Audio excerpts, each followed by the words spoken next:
When Wolve had first encountered the mysterious figure known now as Lucius, it was in a dark forest, cloaked in night, befitting of the being that would soon rule her life. The trail she walked was hidden even from the moon, hidden from all forms of light. The two had fought. She'd like to say that it was a clash of blades, sparks adding to the stars, something heroic. But it was far more pathetic than that. Each swing of her blade he'd effortlessly dodge. He was like a shadow, vanishing from sight with each attempt. He'd appear behind her, elsewhere, always just out of reach. So of course she'd lost. And before she could even lick her wounds, he'd taken something precious from her. He'd taken a dear friend of hers. Without a chance to even recover, she'd return to the scene of the fight. She offered herself in return. Setting her pride to the side, she knelt before him with her head on the ground, full submission in return for her friend's freedom. Wolve would be lying if she said she knew what she signed up for. She didn't. How could she? Lucius had centuries of experience with breaking his toys. He'd practically made a career of it. A loyal cult of followers, all eager to see what next brilliant show he'd put on. Wolve, on the other hand, didn't even have a decade of experience surviving such a violent world.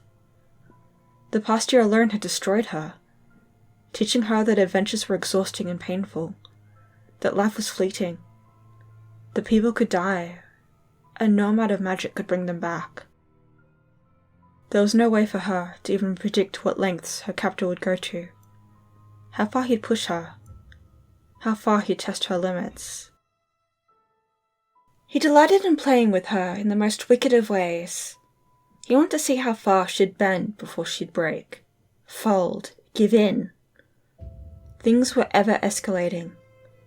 Early on, he snapped her leg by stepping on it, simply because she got his name wrong. He'd held her family and friends over her head to keep her obedient. He'd played a cruel game where people had to kill each other to survive.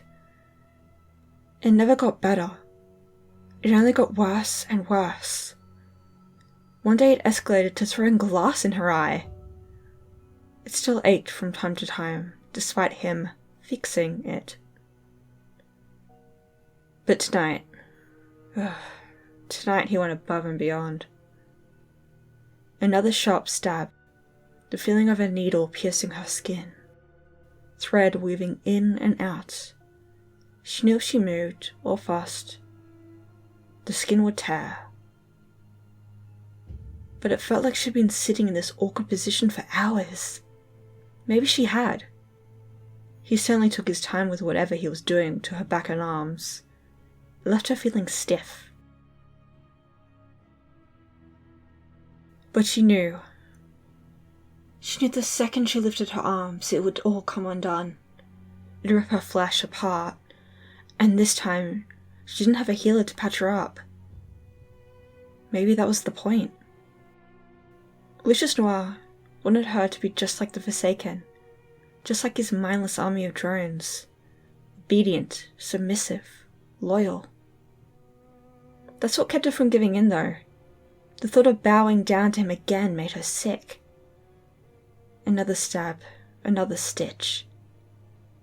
Wolve felt like she was holding her breath. She'd have to lower her arms eventually. She'd grow tired. Eventually she'd have to sleep. She'd have to give in eventually.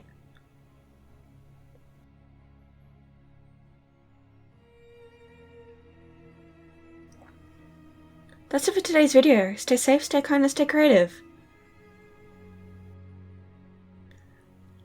I'd like to thank everyone for watching today.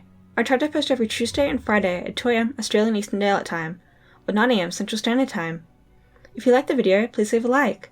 Please comment if you have something to say, and if you want to see more spooky paints and animations, please subscribe. A very special thank you to my patrons, Dean G, Debbie G, Thomas H, and Greg W. If you want to support my art and see things first, become a patron with the link below. And please make your day a wonderful one. Goodbye!